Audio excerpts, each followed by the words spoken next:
இயேசு கிறிஸ்துவில் பிரியமான சகோதர சகோதரிகளே, இன்றைய வாசகமானது பொதுக்காலம் 16வது வாரம் திங்கட்கிழமையை இறை வார்த்தையை பற்றி சிந்திக்கிறோம். இந்த இறை வார்த்தையில் முதல் வாசகத்தை நான் குறிப்பாக எடுத்து சிந்திக்கலாம் என்று நினைக்கிறேன். மீகா புத்தகம் அதிகாரம் 6 இறை வார்த்தை 1-4 மேலும் 6-8 இவ்வாறு சொல்கிறது. மீகா இறைவாக்கினர் வாயிலாக கடவுள் ஒரு வார்த்தையை மக்களுக்கு உணர்த்துகிறார். என் அன்பு மக்களே, நான் உங்களுக்கு என்ன செய்தேன்? என்ன தீங்கு செய்தேன்? நான் உங்களுக்கு எதில் துயரத்தை கொடுத்தேன்? நான் எல்லா விதத்திலும் உங்களுக்கு நன்மைதானே செஞ்சேன். எகிப்திலிருந்து உங்களை அழைத்து வரவில்லையா? அடிமைத்தனத்திலிருந்து உங்களை மீட்டு வரவில்லையா? உங்களுக்கு முன்பாக மோசேயும் ஆரோனும் மிரியாமையும் உங்களுக்கு முன்பாக நான் அனுப்பவில்லையா? இவர்களெல்லாம் உங்களுக்கு பாதுகாப்பாக நான் அனுப்பி வைத்தேனே. உங்களிடம் நான் எதை எதிர்பார்க்கிறேன்? எரிபலிகளை எதிர்பார்க்கிறேன்? இல்லை 1000 ஆடுகளை கொண்டு எனக்கு பலியிட வேண்டுமென்றா எதிர்பார்க்கிறேன்? நான் கேட்பது ஒன்றே ஒன்றுதான். மீகா புத்தகம் அதிகாரம் 6 இறைவார்த்தை 8 ஆண்டவர் இவ்வாறு சொல்கிறார். ஓ மானிடா, நல்லது எது என அவர் உனக்கு காட்டியிருக்கிறாரே. நேர்மையை கடைபிடித்தலையும் இரக்கம் கொள்வதில் நாட்டத்தையும் உன் கடவுளுக்கு முன்பாக தாழ்ச்சியோடு நடந்து கொள்வதையும் தவிர வேறு எதை நான் உன்னிடம் எதிர்பார்க்கிறேன் என்று ஆண்டவர் ஒரு கேள்வியை கேட்கிறார். ஆண்டவர் 3 காரியங்களை முன்னிலைப்படுத்துகிறார். நேர்மையை கடைபிடித்தலையும் இரக்கம் கொள்வதில் நாட்டத்தையும் உன் கடவுளாகிய ஆண்டவருக்கு முன்பாக தாழ்ச்சியோடு நடந்து கொள்வதையும் தவிர வேறு எதை நான் எதிர்பார்க்கிறேன்? இதற்காகத்தானே உன்னை அடிமைத்தனத்திலிருந்து நான் கொண்டு வந்தேன். இத்தனை இறைவாக்கினர்களை உனக்கு முன்பாக அனுப்பி வைத்தேன்.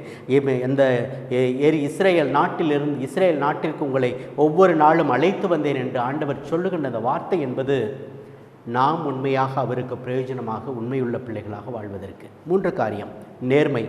நேர்மை என்பது அது 3 பாதையில் நான் சிந்திக்கலாம் என்று நினைக்கிறேன். உண்மை, ட்ரூத்ஃபுல்னஸ்; நாணயம், இன்டெகிரிட்டி; நம்பகத்தன்மை, ட்ரஸ்ட்வொர்த்தி. உண்மை என்பது சொல்லிலும் செயலும் உண்மையாக கடவுளுக்கு உண்மையாக இருப்பது. நாணயம், இந்த இன்டெகிரிட்டி என்பது யார் பார்த்தாலும் பார்க்காவிட்டாலும் நான் நேர்மையாக நடந்து கொள்வது. அதைத்தான் நேர்மை என்று ஆண்டவர் பார்க்கிறார்.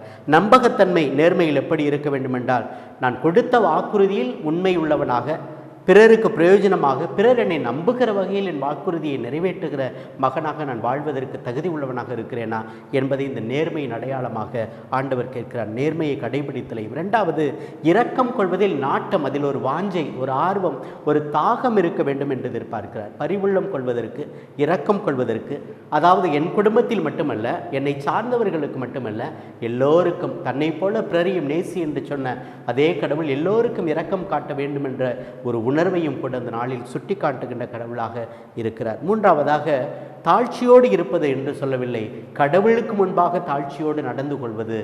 அதை தவிர வேற நான் எதை எதிர்பார்க்கிறேன்? கடவுளுக்கு முன்பாக தாழ்ச்சியோடு நடந்து கொள்வது என்றால் கடவுளை மட்டுமே மையப்படுத்தி வாழ்கின்ற வாழ்க்கை நம்மிடம் இருக்கிறதா என்பதை சிந்தித்து பார்க்க வேண்டும். தன்னடக்கத்தோடு இருக்கிற ஒரு பண்பு இருக்கிறதா?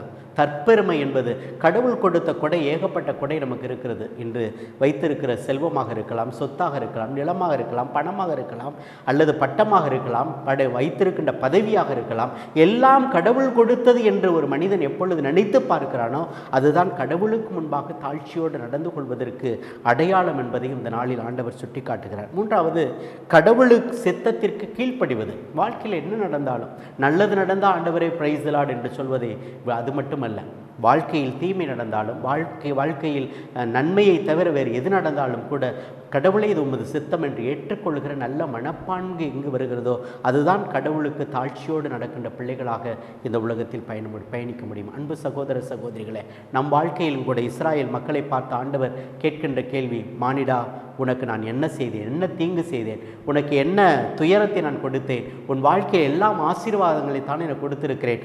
இந்த காரியங்களை நீ செய்ய மாட்டாயா? நல்லது, நேர்மையை கடைபிடித்தலையும் இரக்கம் கொள்வதில் நாட்டத்தையும் உன் கடவுளாகிய ஆண்டவருக்கு முன்பாக தாழ்ச்சியோடு நடந்து கொள்வதையும் தவிர வேறு எதை நான் எதிர்பார்க்கிறேன் என்று ஆண்டவர் இந்த 3 காரியங்களை நம்மிடம் இன்று எதிர்பார்க்கிறார். செய்து காட்டுவோம். ஆண்டவர் பாதத்தில் ஜெபிப்போம். ஆண்டவரே, உண்மையாக உமக்கு பிரயோஜனமாக உண்மையிலும், நாணயத்திலும், நேர்மையிலும், இரக்கத்திலும், தாழ்ச்சியோடு நடந்து கொள்வதிலும் வாழ்வதற்கான தேவையான வரத்தையும் ஆவியின் பலத்தையும் எங்களுக்கு தாரும் ஆண்டவரே என்று கேட்போம். ஆண்டவர் நம்மை நிறைவாக ஆசீர்வதித்து காத்து வழி நடத்துவாராக. ஆமென்.